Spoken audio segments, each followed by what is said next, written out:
당좌자산 분개를 한번 하겠습니다. 참고로 이 3페이지에 있는 문제들은 다 분개인데 이거를 하나씩 푸는 목적이 아니라 앞에서 수표 배웠잖아요. 이제 그거를 응용하는 차원으로만 쓸 거라서 문제 하나하나 분석이 아니라 제가 밑줄 그을 때를 말씀드릴 테니까 그 부분만 끄어서 보셔야 돼요. 지금은 다 배운 게 아니라서 응용 문제로서만 쓸 겁니다. 그러면 3페이지에 10번 문제를 보시면 여기서 표시하셔야 될 거는 발행 당좌 수표로 봤다, 이 부분만 표시할게요. 그러니까 뭐 형광펜 같은 거나 좀 눈에 잘 띄는 거 있죠? 그런 걸로 표시해서 그 부분만 복습할 때 일단은 보시면 돼요.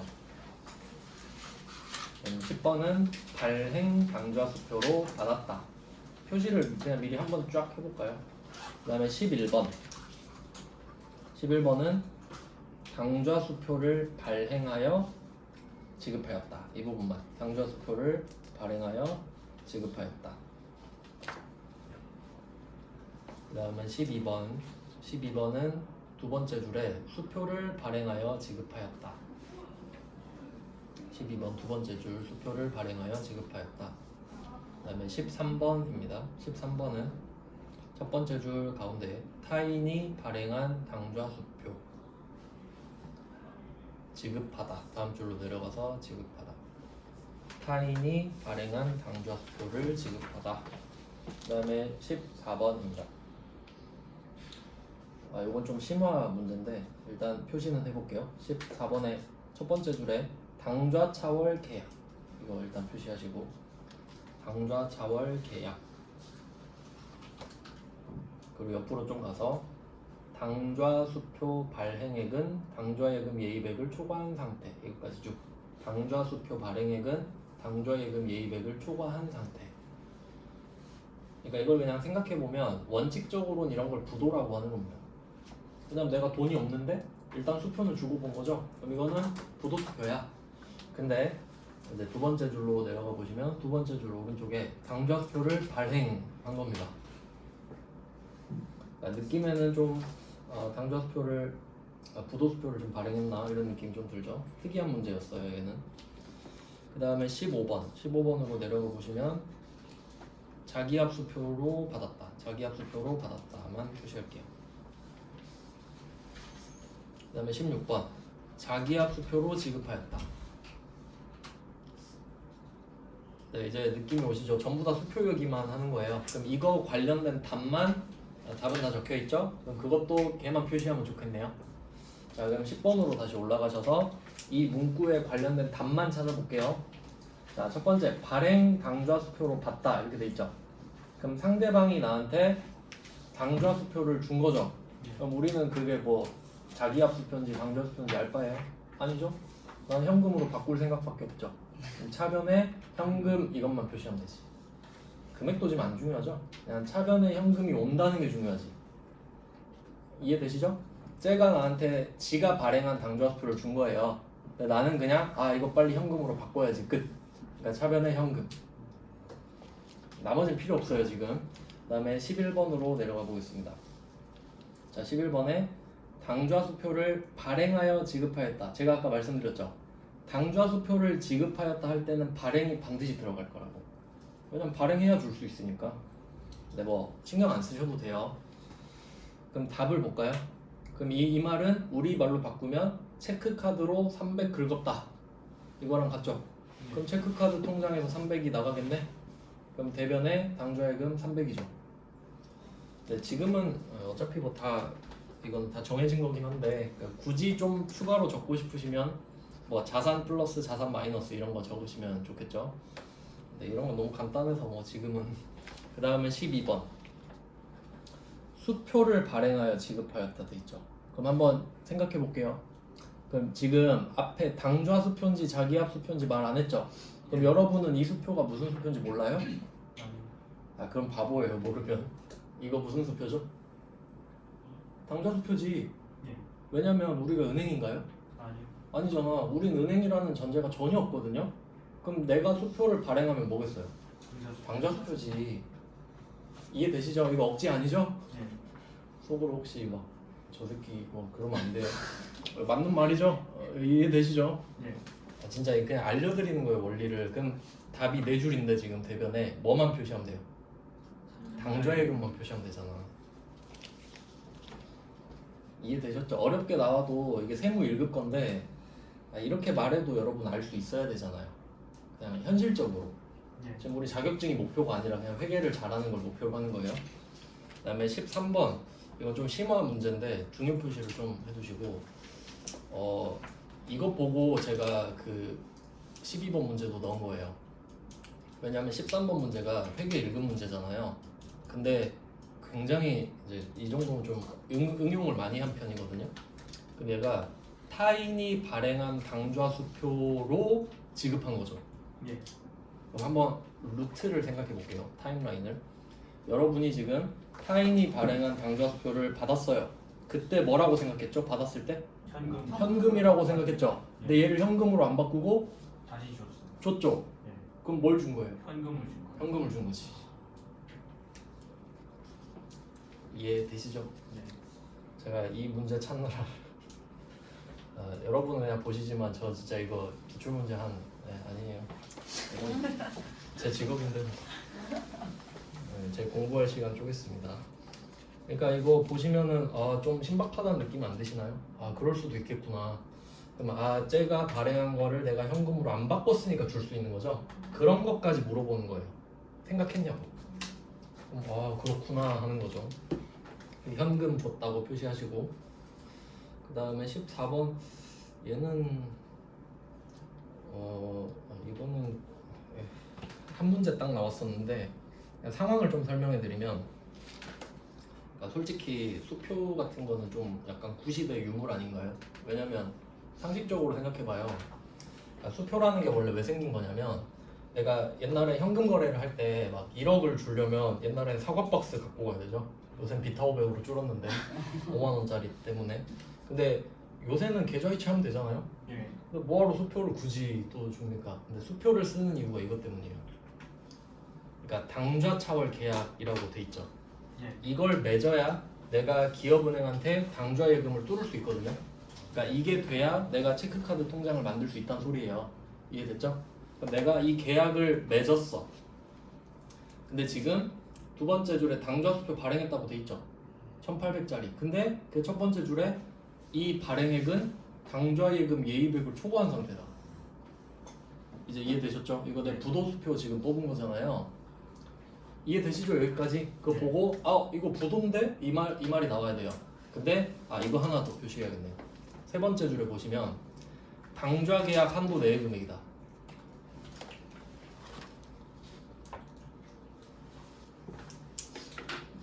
자, 그럼 이게 뭐지? 내가 지금 1800을 발행을 했어요. 이건 부도수표죠? 원칙대로라면. 예. 근데 계약상에 한도 내래요. 그럼 예를 들면 이런 거죠. 내가 기업은행한테 가서 당좌예금 지금 통장을 뚫었잖아요. 그러면 원칙은 네가 입금한 금액만큼만 수표를 발행해라 이렇게 돼 있겠죠. 근데 혹시 부족했을 때 급하면 내가 일단 2천까지는 땡겨줄게. 뭐 이런 계약을 했다고 하는 거예요. 그럼 나는 그 계약 내용을 알고 있겠죠. 그러니까 나 지금 돈이 없거든요. 근데 급해.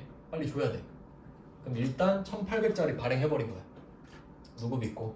기업은행 믿고. 그럼 이건 결국 기업은행한테 돈 빌린 거죠. 네.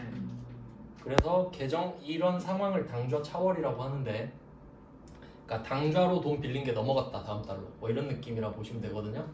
그래서 곧 다음 달에 갚거나 그러겠죠. 카드값처럼. 그래서 그 답 보시면 당좌 차월이라는 개정 과목이 있잖아요. 근데 그 밑에 보시면 단기 차입금도 써 있죠. 그러니까 돈 빌렸다 이거지 결국. 그래서 그냥 아주 특이한 내용인데, 그냥 원래는 이런 명분 때문에 당좌예금을 쓴다 이거죠. 계좌이체를 안 하고. 왜냐면 한 달 정도는 약간 이 무이자로 돈, 물론 이자 있을 수 있는데 약간 우리 신용카드 쓰듯이 한 달 정도는 공짜로 이제 쓸 수 있거든요. 참고만 하시고요. 이 88회에 돼 있죠. 저번 시험이 저번에 117회였거든요. 이 88회 이후로 한 번도 안 나왔습니다. 그러니까 그냥 참고만 하시라고. 그냥 그렇구나 하고. 그다음에 15번 문제. 자기압 수표로 받았다. 뭐 받은 거죠? 현금. 현금 받았죠? 차변에 현금만 표시하시고. 그다음에 16번 자기업 수표로 지급했다. 그러면 15번으로 받아서 16번으로 줬다 이런 느낌이죠? 네. 그럼 당연히 현금이 나가겠죠. 이것만 표시하시면 돼요. 이제 수표는 마스터예요, 여러분. 수표는 이제 다 하신 겁니다.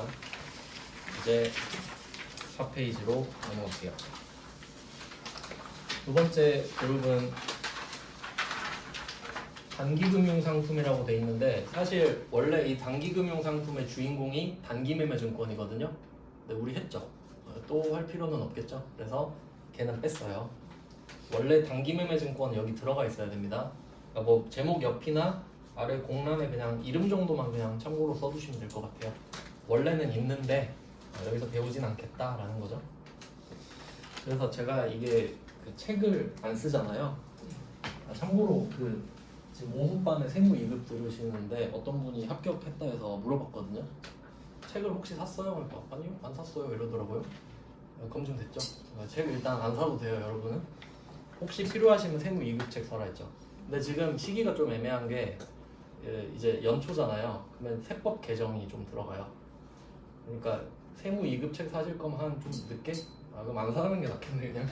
하지 마세요. 제가 그냥 자료를 다 넣을 테니까.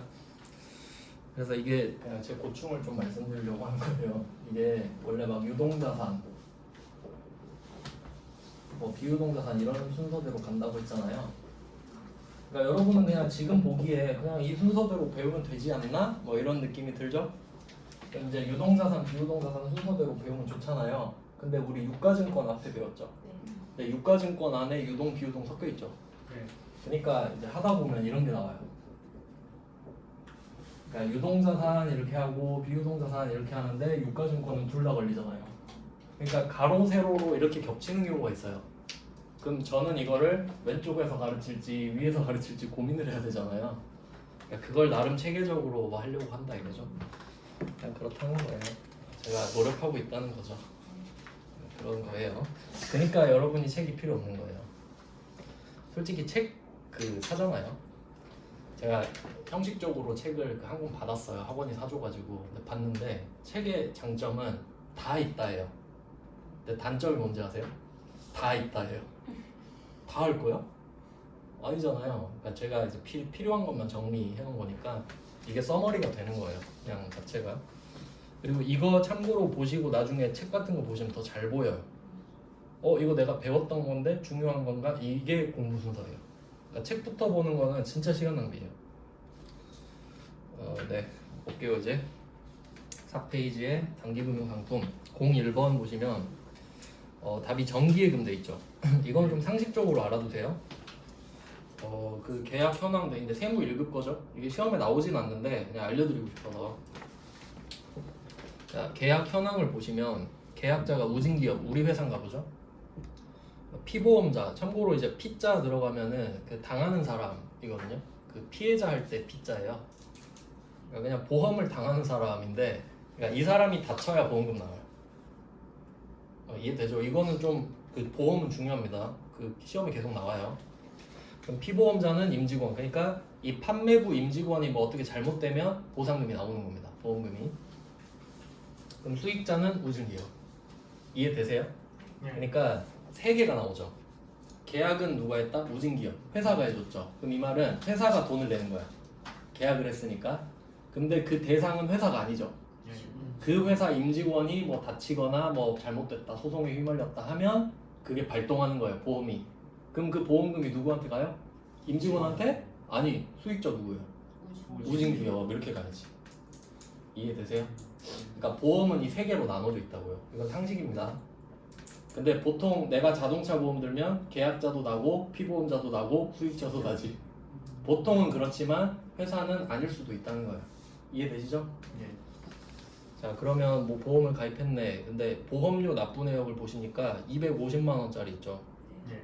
임직원 보장성 보험 있고 두 번째 줄에 저축성 있죠. 두 개 표시할게요. 보장성, 저축성.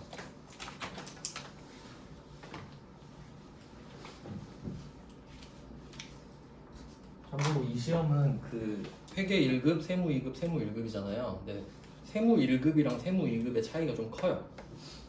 근데 솔직히 제 생각에는 실무에서 필요한 건 세무 1급에 다 들어있거든요. 근데 그런 걸 조금씩 넣었어요.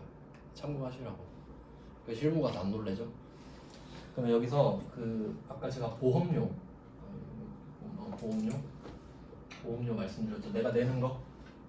그리고 환급금. 자 이렇게 있다고 할게요. 뭐 보험금이라고 보셔도 되겠고. 네, 이거는 보험금이랑 좀 달라요. 그러니까 어떤 보험은 특이하게 원래 자동차 보험은 어때요? 보험료 내면 끝이죠. 예. 사고 나면 보상해주고 안 나면 안 나서 다행 끝. 이게 보장성 보험이고 어떤 보험은 돈을 돌려줘요. 근데 그 환급금이 만약에 더 크다고 해볼게요. 내가 100만 원을 보험료로 냈는데 101만 원 준 거야. 그럼 그게 보험입니까? 예금. 그 예금이지. 이자까지 받았는데. 그러니까 크면 당연히 얘는 예금으로 봐요. 너 그거 그냥 돈 맡겨놓은 거 아니야? 이렇게 봐요. 근데 같아도 그렇죠. 같아도 원금 보전은 한 거잖아요. 그러니까 환급금이랑 같아버리거나 환급금이 더 커버린다. 이 상황을 저축성 보험이라고 불러요. 이렇게 정의를 해놨어요. 제 시험에서는 그렇게 나와요. 여기 저축성 보험이라 나오죠. 제 시험에서는 이렇게 말해요. 환급금 얼마, 보험료 얼마. 그 실무란 소리잖아요. 그러면 이건 200만 원은 보험이 아니죠. 예. 그래서 답이 정기 예금으로 들어가 있는 겁니다. 아시겠죠? 이해되시죠? 설명 들으니까. 근데 보장성 보험은 뭐예요? 사고 안 나면 50 날리는 겁니다. 그럼 비용 처리를 해야겠죠. 그래서 여기 보험료 판 이렇게 돼 있는데 판은 참고로 판관비입니다. 비용 체계를 또 좀 알려드릴게요. 나올 때마다 조금씩 이렇게 얹어서 수익이랑 비용이 있잖아요. 근데 사실 회사든 사람이든 비슷한 게 뭐냐면 수익 구조, 그러니까 돈이 들어오는 루트는 몇 개 없어요. 뭐 사람도 그렇죠. 거의 월급 받고 거의 끝이잖아요. 회사도 예를 들어 우리가 제조업이면 제조업은 그냥 물건 팔고 그것밖에 돈 못 번단 말이에요. 맞죠? 근데 돈을 쓰는 건 어때요? 어마어마하게 많죠. 여러분도 그렇잖아요. 조금 벌어도 많이 쓰잖아요. 그러니까 비용은 많이 써. 그게 핵심이에요. 그러니까 수익은 구분할 필요가 없습니다. 들어오면 물건 팔았겠지 뭐 이런 느낌이에요. 그러니까 얘는 구분할 이유가 없고 이제 비용은 제조회사라고 치면 여러 가지가 있단 말이죠. 일단은 제조 쪽 있죠. 제조하면서 돈을 쓰는 거야. 그러니까 예를 들어 기아자동차에서 스포티지를 막 만들어요. 그러면 그 기아자동차에서 일하는 분의 월급이 다 스포티지로 들어가는 겁니다. 그러니까 쉽게 말하면 기아자동차 만드는 사람의 연봉이 높으면 여러분은 스포티지를 비싸게 사야 돼. 맞죠? 그게 제조할 때 들어가는 비용이니까. 그럼 물건값이 높아지고 판매가도 높아지겠죠. 그럼 그게 제조 원가예요. 맞죠? 그래서 이 제조 원가는 번호를 쓸 때 500번으로 써요. 그냥 그 나중에 프로그램 입력하면 그냥 써 있어요 앞에. 그러니까 답에는 제판 이렇게 써 있거든요. 그래서 저는 제판 안 쓰고 쟤는 그냥 5, 판은 8 그냥 이렇게 말을 할 거예요. 왜냐면 이름이 똑같거든요. 그러니까 예를 들면 이런 거죠. 방금 스포티지 만드는 사람 월급 준다 했죠. 그럼 그건 500번 급여예요. 500번 급여 이렇게 비용 처리를 해요. 근데 그 영맨 있죠. 기업 그 영업사원 차 파는 사람, 기아자동차 차 대리점에서 차 파는 사람, 그 사람도 월급 떼줘야 될 거 아니에요. 그럼 그쪽은 이제 판매 관리로 빠져요. 그럼 그 사람도 월급 줘야죠. 그럼 그 사람 월급이 높아져도 스포티지 가격에는 영향이 없습니다. 왜냐면 차값은 이미 정해졌어. 근데 그 뒤로 얼마나 떼줄 건지 문제가 되는 거죠. 그러니까 구분을 해요. 그래서 이거는 800으로 구분을 하고, 그럼 기아자동차 입장에서는 월급을 두 루트로 주는 거예요. 생산직 직원 500번, 영업직 직원 800번 이렇게 구분해서 준다는 얘기지. 이해되시죠? 근데 이름이 똑같잖아요. 급여. 그러니까 번호만 구분한다 이거예요. 이름 원래는 임금 이렇게 쓰긴 하는데 그냥 그렇다는 거고, 한 개 더 있어요. 얘는 굳이 따지면 영업이거든요.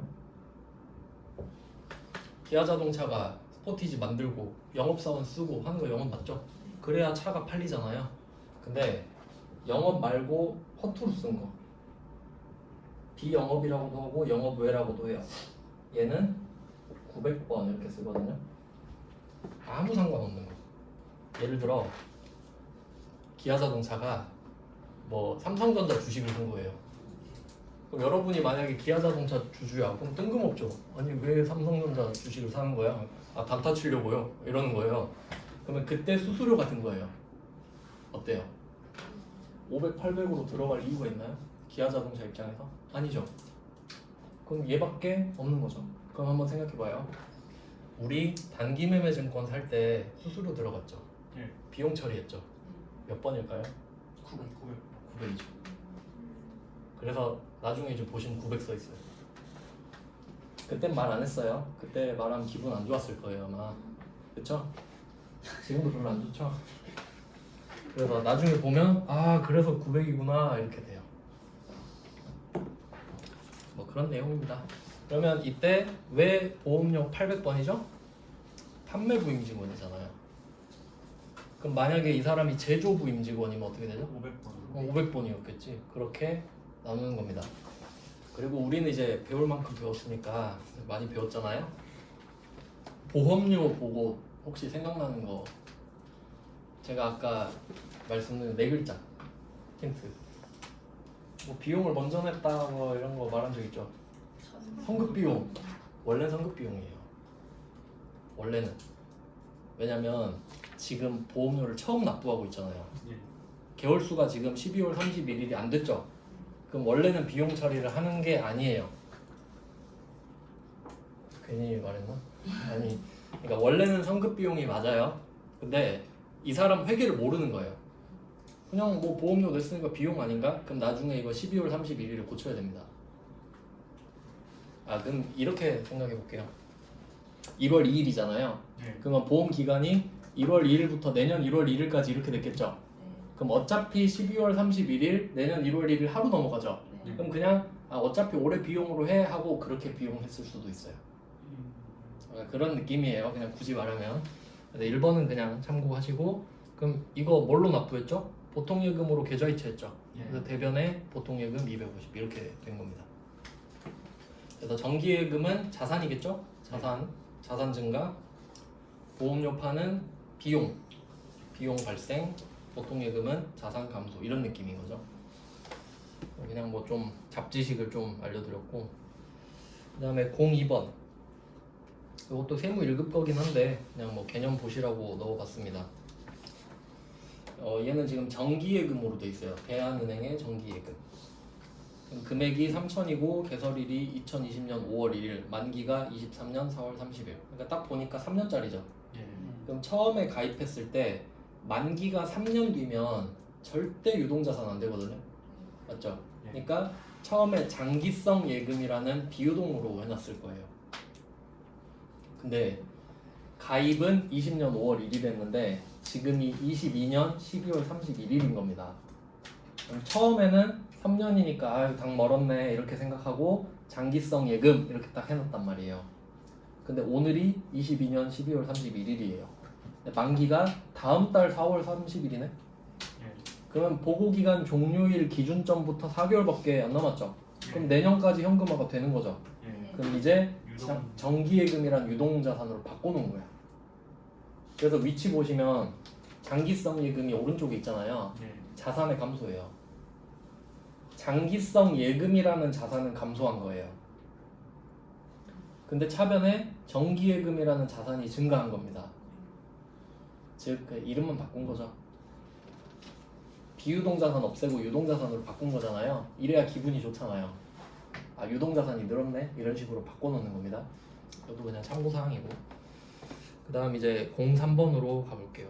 이거는 회계 1급이니까 이제 여러분 범위에 해당이 되겠네요. 자, 여기서 중요한 거는 현금 및 현금성 자산이랑 단기금융 상품을 구분해라 이거예요. 그래서 아까 제가 그림 그려드렸던 거 있죠. 위쪽은 유동자산, 그 밑에 좁은 부분이 현금성 자산이었죠. 네. 그 두 개 구분하라는 소리예요. 현금성 자산 좁은 거 하나, 그거 넘어가는 거 하나 찾아봐라 이 말입니다. 한번 볼게요. 03번 현금성 자산부터 찾아볼게요. 첫 번째 현금 시제. 현금 시제는 당연히 현금 맞죠. 현금 시제니까. 그다음에 두 번째 당좌예금 당연히 맞습니다. 빼면 되니까요. 현금이 맞아요. 그다음에 정기예금 지금 24년 12월 31일 기준인데 만기가 지금 1년까지입니다. 그러면 유동자산은 맞죠. 예. 근데 현금은 아니잖아요. 예. 그러니까 얘는 현금이 아니라 아래쪽으로 이제 빼줘야 되는 겁니다. 그 다음에 선일자 수표는 어음이라고 말씀을 드렸고요. 얘는 좀 문제 어렵게 나오네. 이거는 현금 및 현금성 자산이랑 단기금융상품과 또 그 외에 이렇게 나누는 거네요. 그럼 선일자 수표는 어음이라고 말씀드렸는데 얘는 아마 그 수취채권으로 또 뺀 것 같습니다. 그러니까 이 여기서 범위를 아까 두 개로 단순화시킨 게 아니라 엄청 세분화시킨 것 같아요.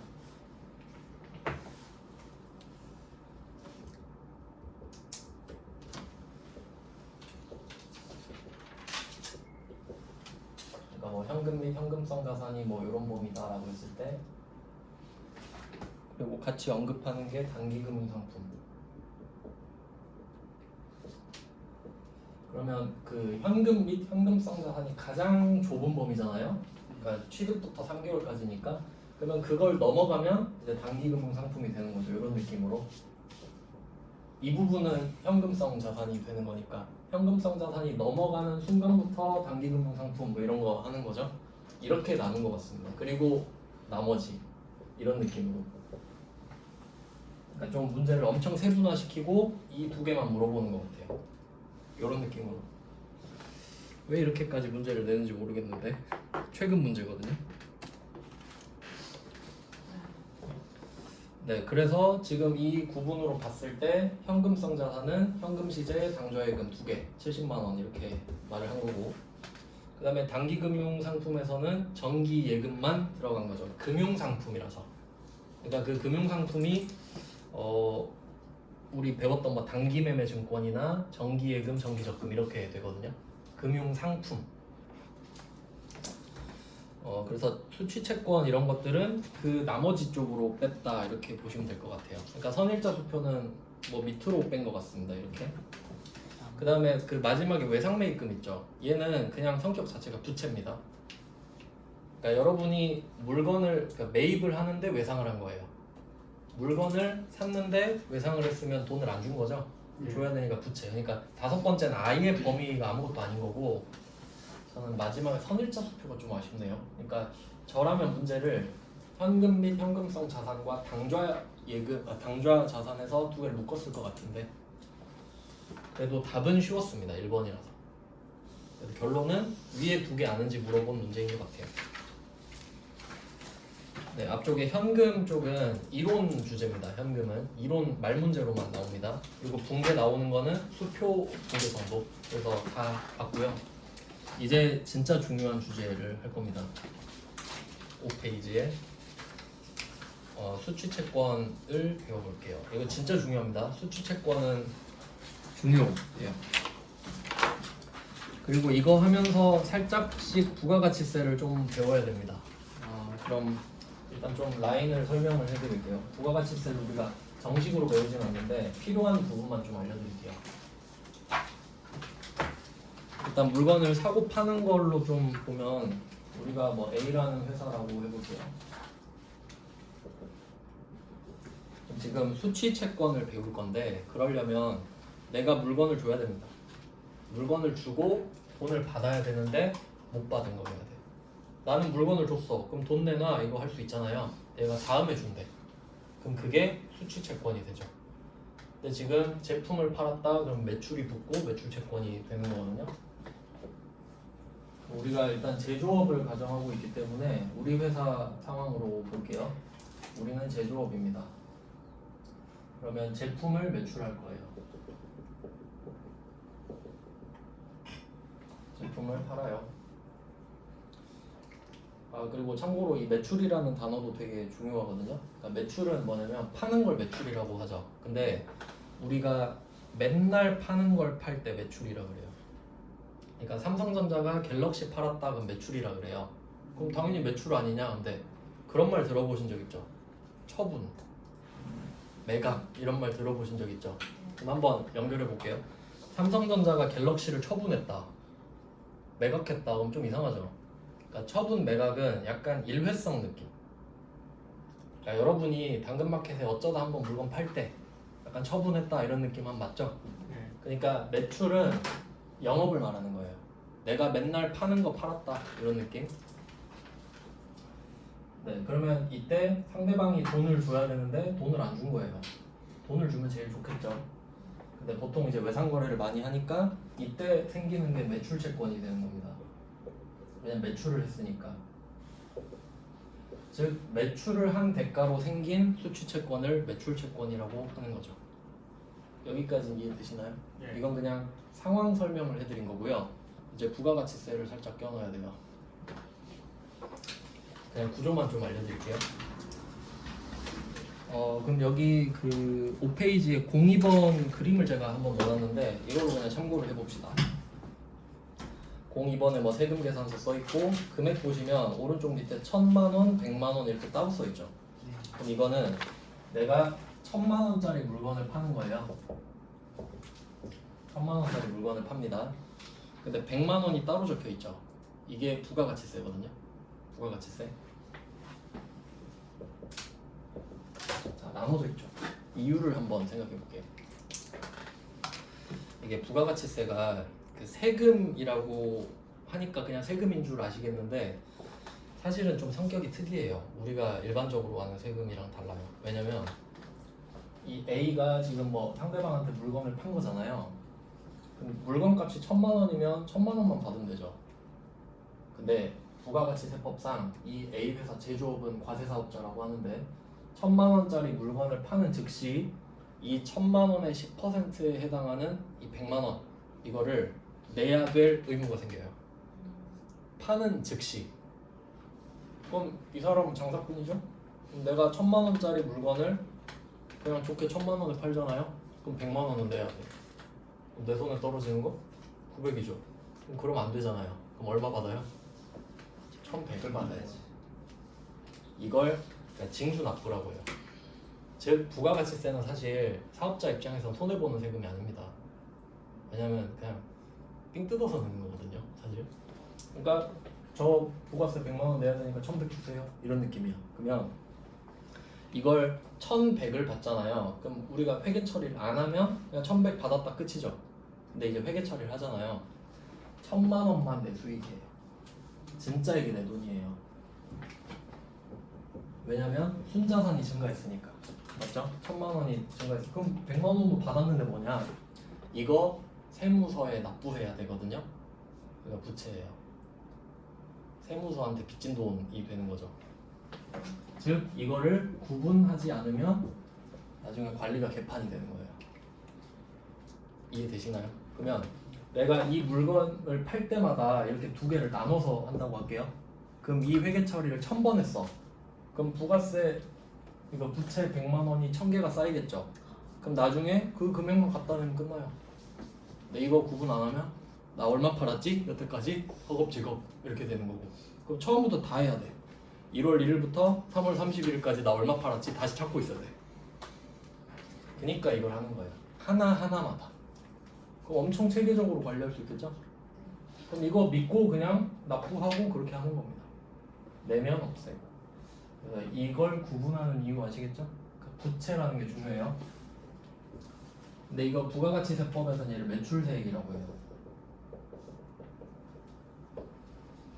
뭐 이해되시나요? 그러니까 1000만원이 매출액이잖아요. 1000만원이 매출액이니까 그거에 대한 부가가치세 해서 매출세액 이렇게 불러요. 근데 이거는 세법에서 얘를 지칭하는 거고, 근데 우린 이걸 회계장부에다 적어야 되잖아요. 적을 때는 밑에 뭐 답 적혀 있는데 부가세 예수금이라고 써 있죠.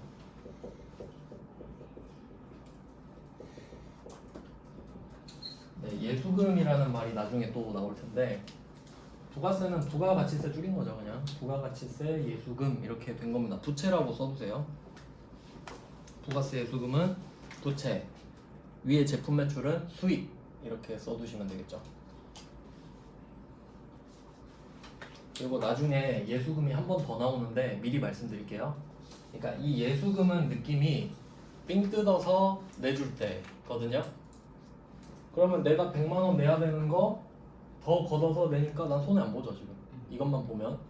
그리고 나중에 어떤 게 나오냐면 그 직원 월급 줄 때 있죠. 직원 월급 줄 때 이 직원한테 월급을 만약에 300을 줘요. 그러면 이 직원도 지금 소득이 생겼으니까 세금 내야 될 거 아니에요. 예. 근데 이 직원이 세법을 알 확률은 굉장히 낮죠. 뭐 있을 수도 있는데 저 사실 소득세 공부 취미로 하는데 이런 사람 잘 없잖아요. 그러니까 국세청은 개인을 안 믿어요. 안 믿어. 세법 모른다고 생각해요. 그러니까 회사한테 야 네가 회사 그 세법 공부 좀 해서 이 사람이 300을 받으면 얼마 세금 내야 될지 네가 찾아서 그 세금 빼고 줘버려라. 그리고 그 세금을 나한테 내. 이게 원천 징수예요. 원천에서 징수해버리는 거야. 그러면 국세청은 팔짱 끼고 다음 달 10일 되면 돈이 계속 들어와요. 원천 징수를 하니까. 그럼 그것도 이거랑 비슷하죠. 그때 쓰는 건 예수금. 결론은 삥 뜯어서 내줄 때 쓰는 부채 있죠. 부채인 건 맞죠. 내야 되니까. 이제 그런 걸 예수금이라고 하는데 예수금은 두 개가 있다. 첫 번째 원천 징수를 해서 하는 건 그냥 예수금. 두 번째는 물건을 팔아서 걷어서 내는 건 부가세 예수금. 이제 둘이 패턴이 똑같죠. 어차피 내 돈은 아니야.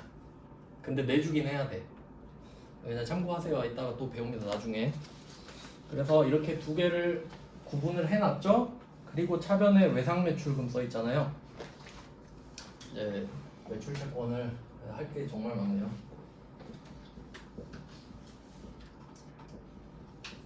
매출채권이 있고 좀 구분을 해서 써볼게요. 이 매출채권은 그냥 일반적으로 쓰는 개념입니다. 매출채권이라는 개념이 있고, 근데 우리는 컴퓨터에 입력을 해야 되잖아요. 직접. 그 입력할 때 쓰는 걸 계정 과목이라고 하거든요. 그 두 개가 처음에 엄청 헷갈려요. 그러니까 지금 제가 설명드릴 때 색깔을 구분해서 쓸게요. 개념은 검은색, 계정 과목은 빨간색. 이렇게 써볼게요. 외상 매출금이 하나 있고요. 받을 어음이 있어요. 이렇게 두 개로 구분이 돼요. 매출 채권이라는 개념이. 이걸 처음에 잘 정리해 두셔야 돼요. 그럼 이게 무슨 말이냐면 만약에 제가 뭐 회사 경리예요. 회사 경리인데 사장님이 나한테 와서 물어봐요. 야, 우리 회사 지금 매출 채권 얼마 있어? 이렇게 물어볼 수 있겠죠. 사장님이 궁금하니까.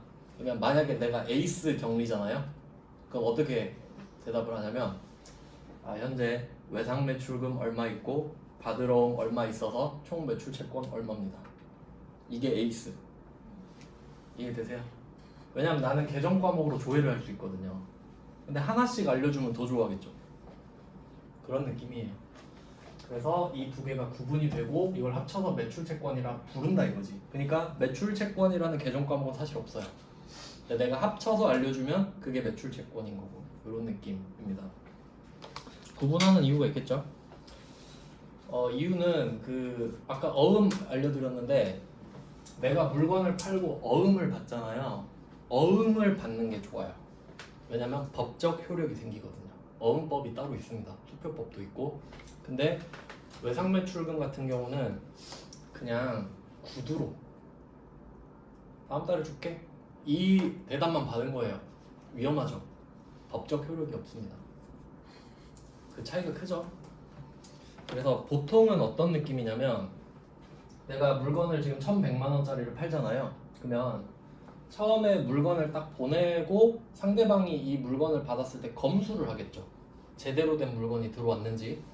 그럼 그까지의 시간이 좀 비잖아요. 그러니까 그때는 일단 물건을 지금 던져놓고 지금처럼 외상매출금 이렇게 걸어놓는 거예요. 그리고 상대방이 검수를 끝내요. 이상 없네요. 이제 어음 보낼게요. 이렇게 하면 그 외상매출금을 없애고 받으러 음으로 바꿔요. 그게 일반적인 절차라고 볼 수 있어요. 그냥 상식적으로 그럴 수밖에 없겠죠. 여러분이 장사한다고 하면. 근데 이 시험에서는 그냥 그 두 개를 구분하라고만 하거든요. 근데 이 문제에서는 그냥 어음이라는 말이 없잖아요. 그러니까 그냥 외상매출금 이렇게 된 거고요.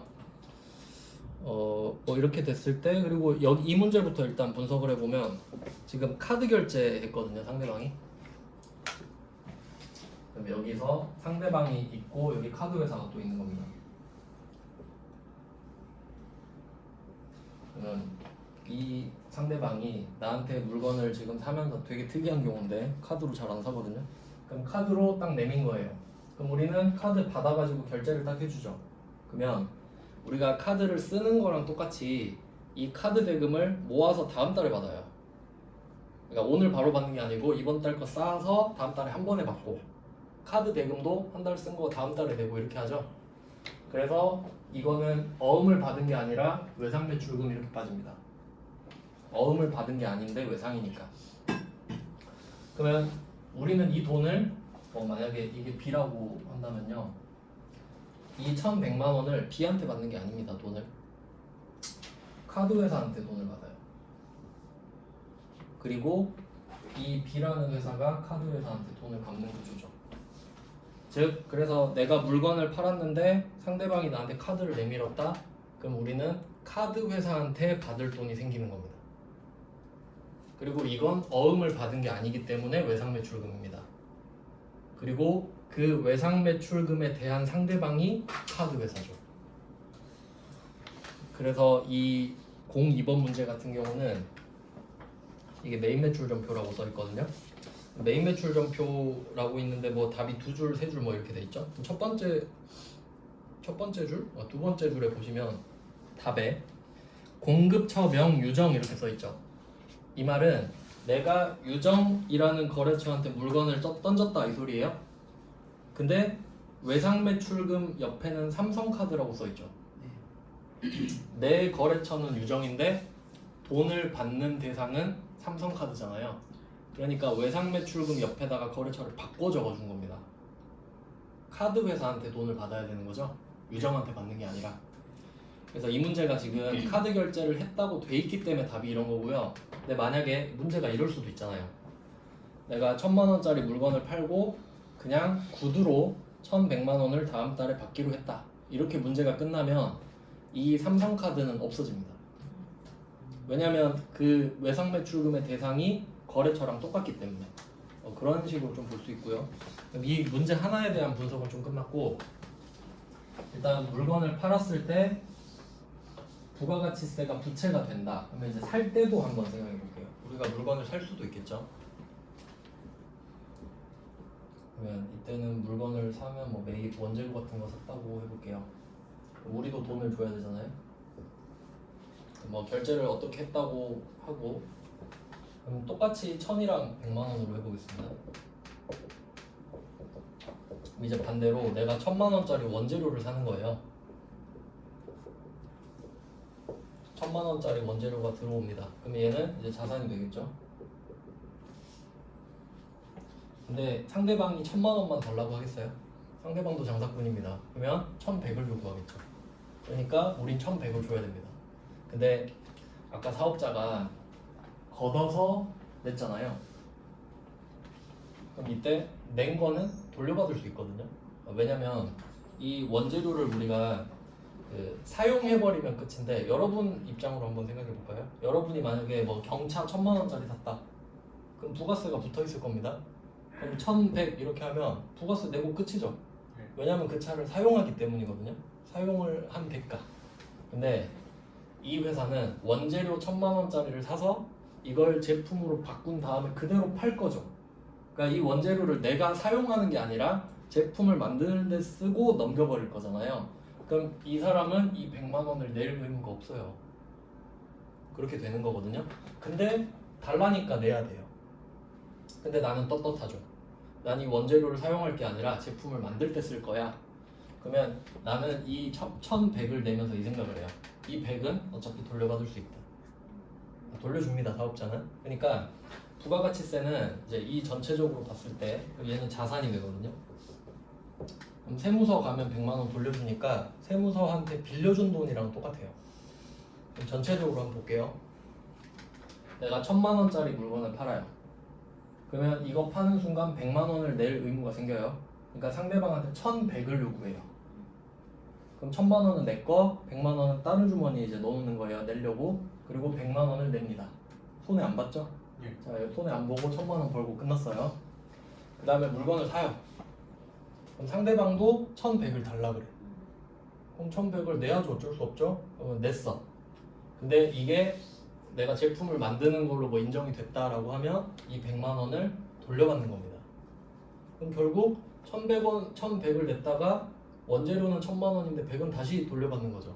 그러니까 지금 손해본 게 하나도 없습니다. 부가가치세로. 즉 사업자는 내가 팔면서 거둔 거는 그대로 내야 되고 사면서 냈던 부가가치세 요거는 그대로 돌려받습니다. 그러니까 그걸 알고 있기 때문에 구분해서 자산으로 써놔버리는 거죠. 뭐 지금은 매출 쪽이니까 나오진 않는데 지금은 이 정도만 알면 돼요. 즉 팔 때는 부가세를 걷어서 낸다. 살 때는 냈던 부가세를 돌려받는다. 근데 이 두 개가 지금 하나의 이제 기간에 들어가면 나중에는 어떻게 되냐면 이 1000이랑 이 100이랑 이 100을 그냥 퉁칩니다. 낼 거 100, 받을 거 100 있으니 그냥 없는 걸로 합시다 이렇게 끝내버려요. 왜냐면 굳이 줬다가 받고 뭐 냈다가 돌려받고 이러면 번거로우니까 그냥 퉁쳐서 내거든요. 일단 구조는 이래요. 지금 우리한테 필요한 구조는 이렇고요. 그러면 네 여기까지 해놔야 되나? 여기 매출 채권 개념만 좀 더 추가하고. 그러면 우리가 매출을 했을 때 현금을 받으면 제일 좋다고 했잖아요. 예. 그럼 오늘 물건을 줬는데 현금 받으면 현금 거래라고 하고, 근데 만약에 오늘 물건을 줬는데 돈을 오늘 못 받아요. 그럼 그걸 이제 외상 거래라고 하는 거거든요. 그러니까 이 매출 채권은 외상 거래만 이야기를 하는 거예요. 그래서 이때 이 매출 채권이 되려면 그 매출 쪽만 나와야 됩니다. 이름이 매출이기 때문에. 그래서 우리한테 해당이 되는 거는 두 개밖에 없어요. 제품 매출 그리고 가끔씩 상품 매출도 나와요. 그래서 우리가 물건을 팔 때 만든 제품을 팔 수도 있고 뭐 사다 놓은 물건 상품을 팔 수도 있는데 꼭 그것만 파는 거는 아니잖아요. 뭐 예를 들어 타던 차도 팔 수 있고 쓰던 건물도 팔 수 있고 그렇잖아요. 그럼 내가 타던 차를 파는 건 제품 매출도 아니고 상품 매출도 아니에요. 그건 뭐 유형자산 처분 이런 식으로 표현을 하는데 그게 아니다라고 하면 그냥 그 외라고 할게요. 이 두 개 빼고 나머지 전부 다니까. 그러면 이걸 내가 타던 차를 팔았는데 돈을 뭐 내일 이후에 받을 수도 있잖아요. 그럼 그것도 외상이죠. 그럼 그때는 이 매출 채권이라고 부를 수가 없습니다. 왜냐면 매출이 아니기 때문이죠. 그럼 그때는 계정 과목을 구분하는데 아까 봤었던 거예요. 미수금.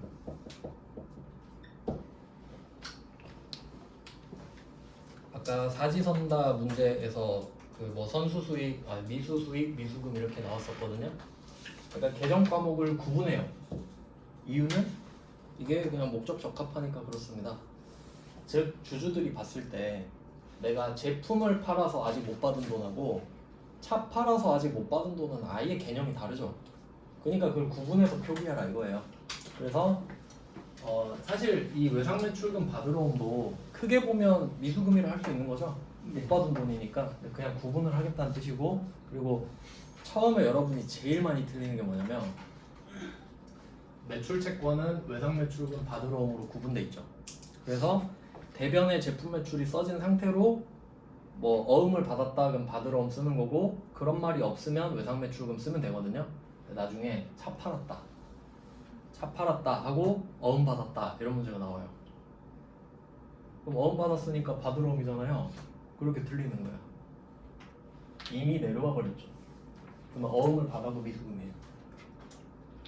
그러니까 차를 팔았다 근데 어음을 받았다. 그럼 어음 받았으니까 받으러 옴하고 틀리는데 답이 미수금인 거지. 그럴 땐 주주를 생각해요. 주주가 이거를 옳게 생각할지. 그래서 일단 이렇게 해놓고 좀 쉬다가 좀 마무리할게요.